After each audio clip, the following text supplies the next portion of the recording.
Sveiki, kas noticis?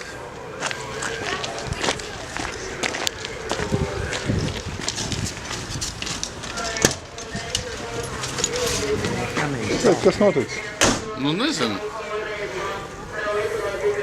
Trīs mašīnas. Kaut kā dūmu smaka. Viņš tik smirdēja otrā pusē, šī pusē nejūt vispār. Pēc kā smirdēja? Nu, kaut kas tāds, tā kā piededz, tā kā, tā kā plasmasa vairāk kaut kas. Nu, tāds,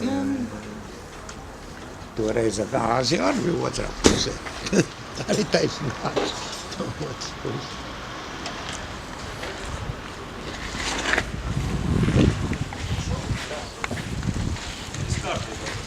Sveiki, kas noticis? Piededzis ēdiens.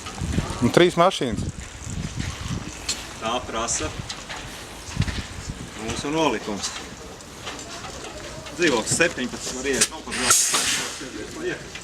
Kas tur piededzis? 101, Jelgavas 102, Jelgavas daļā. Kas tur piedeg? Ēdiens katliņā līdz piededzis.